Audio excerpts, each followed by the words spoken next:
ले जनाब, टॉपिक हमारे सामने है की elements of a good prompt. यही चीज मैं आपको समझाने वाला था।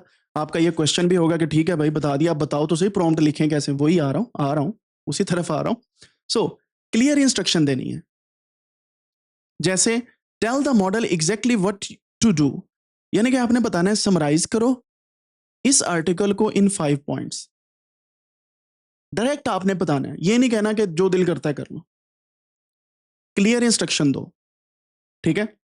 कॉन्टेक्स्ट बताएं, प्रोवाइड बैकग्राउंड इंफॉर्मेशन और सिचुएशन, जैसे this is a blog post about renewable energy. Topic बता दिया। या आप कह सकते हैं कि this is a post about mathematics, please write down it nicely. तो उसने उस क्लस्टर में चले जाना है, कॉन्टेक्स्ट में चले जाना है कि मैथमेटिक्स को मैंने बताना है, और वो यहां पे आ जाएगा। Then input data, provide the content और question you want the model to work on. जैसे आर्टिकल पेस्ट कर दें, डेटा बता दें, क्वेश्चंस बता दें। लोग पीडीएफ फाइल्स अपलोड कर देते हैं कि इसमें से मुझे बताओ। लोग क्या करते हैं, टेक्स्ट उठा के उसको कह देते हैं इसको रीफ्रेज कर दो। So you can provide any kind of data, any kind of input. Input मैंने आपको जो बताया था वो आप दे सकते हैं, और उसके साथ आपने क्वेश्चंस भी बताने।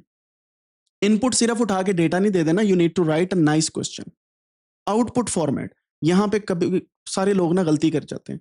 आप प्रॉम्प्ट को बताते ही नहीं हो कि भाई मुझे आउटपुट क्या चाहिए, फिर उसका भी जो दिल करता है वो कर रहा होता है। So you need to specify the format और style you want to have the answer in. आपको एक टेबल चाहिए आंसर में, ठीक है। आपको चाहिए से फॉर एग्जांपल एक इमेज चाहिए, आपको चाहिए एक टेक्स्ट फॉर्मेट, आपको चाहिए से फॉर एग्जांपल एक गूगल डॉक की या डॉक्स की फाइल, माइक्रोसॉफ्ट वर्ड की। आपको क्या चाहिए आउटपुट में बताओ तो सही। आपको पाइथन का पूरा स्क्रिप्ट चाहिए, जुपिटर नोटबुक चाहिए, you have to tell that person.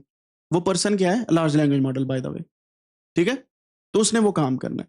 अब यहां पे लोग खता करते हैं, वो नहीं लिखते आउटपुट, और फिर वो दोबारा जब लिखते हैं तो उनके टोकन्स और पैसे जाया हो रहे हैं। देन एग्जाम्पल ऑप्शनल जो है, for example show examples of kind of output you expected, ठीक है। एग्जाम्पल में बता दो कि मुझे आउटपुट चाहिए, ये एक फाइल है, ये किसी ने बनाई है ईडीए एनालिसिस की, मुझे ऐसा ही ईडीए करना है लेकिन इस डेटा पे मुझे ये फाइल बना दो।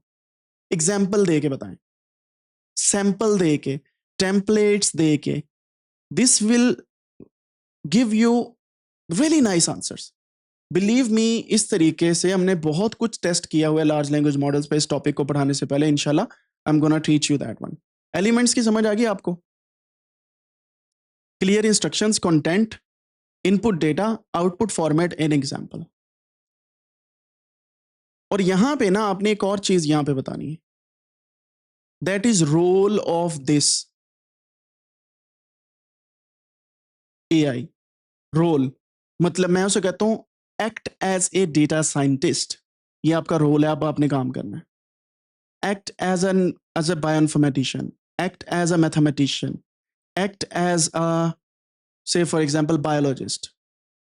फिर आप देखिएगा आपके आंसर्स कैसे शाइन करते हैं, क्योंकि उसने क्या किया हुआ है, उसने जो डेटा लिया है ना, जिस पे वो ट्रेंड है, उसने हर फील्ड के अंदर ना रोल्स भी बनाए हैं, पर्सोनास बनाए हैं ट्रेनिंग के दौरान। पर्सोनास, पर्सोनास क्या होते हैं, उसने डिफाइन किया कि अगर बायोलॉजिस्ट बात करेगा इस बारे में कैसे करेगा, साइंटिस्ट अगर फिजिसिस्ट है तो वो कैसे बात करेगा, साइकोलॉजिस्ट है वो कैसे बात करेगा, डेटा साइंटिस्ट कैसे बात करेगा, डेटा एनालिस्ट कैसे बात करेगा, एआई इंजीनियर इस टॉपिक के बारे में कैसे बात करेगा। उसने पर्सोनास बनाए हुए हैं। So you need to tell that large language model के इस पर्सोना में या इस प्रोफाइल में मुझे आंसर दो। तो आपने सबसे पहले उसे बताना है। जैसे आप एक डेटा को एनालाइज करें, then you will say act as a data analyst, ठीक है। फिर क्लियर इंस्ट्रक्शन, फिर context, input data, output format and example के साथ आपने अपना प्रॉम्प्ट लिख देना, ठीक है। ओके, इसमें एक प्रो टिप ये है, the more clearly you define the task the better the AI understand and delivers what you need. ये एक प्रो टिप है इसकी, इसके आगे सिर्फ खामोशी है। अगर आप प्रो टिप को इस्तेमाल नहीं करते, आप यहीं पे टाइम बचा लेते हैं। देखें ना, आप घंटों बचा रहे हैं एआई से काम करवा के, वो कौन सा थक रही है। लेकिन आप कम से कम 2 से 3 मिनट या 10 मिनट एक प्रॉम्प्ट को देंगे ना, आपके वो घंटों का काम भी मिनटों में हो जाएगा और अच्छा हो जाएगा, ठीक है। बात सिर्फ इतनी है कि आपके सवाल करने के तरीके पे दुनिया चल रही है इस वक्त, दैट इज प्रॉम्प्ट इंजीनियरिंग। अगर आपको नहीं पता तो बड़ी बड़ी कंपनीज आपको डायरेक्ट कह रही हैं कि आपको LLMs यूज करके सॉफ्टवेयर बनाने आने चाहिए। पाकिस्तानी गवर्नमेंट के अंदर कुछ कंपनीज ऐसी हैं, उन्होंने ना हैवी किस्म के मॉडल्स परचेज करके अपने जो एम्प्लॉयज हैं उन्हें दिए हैं कि यूज करो और बना के दो हमें ऐप्स। एम ही तो नहीं पंजाब, इस्लामाबाद और इधर उधर से ऐप्स फौरन फौरन आ रही। सोचें जरा, पहले कहाँ पे गायब थे ये सारे, पहले क्यों नहीं बनी? सो प्रॉम्प्ट इंजीनियरिंग का सच में अच्छा रोल है, राइट? की एलिमेंट्स की समझ आ गई?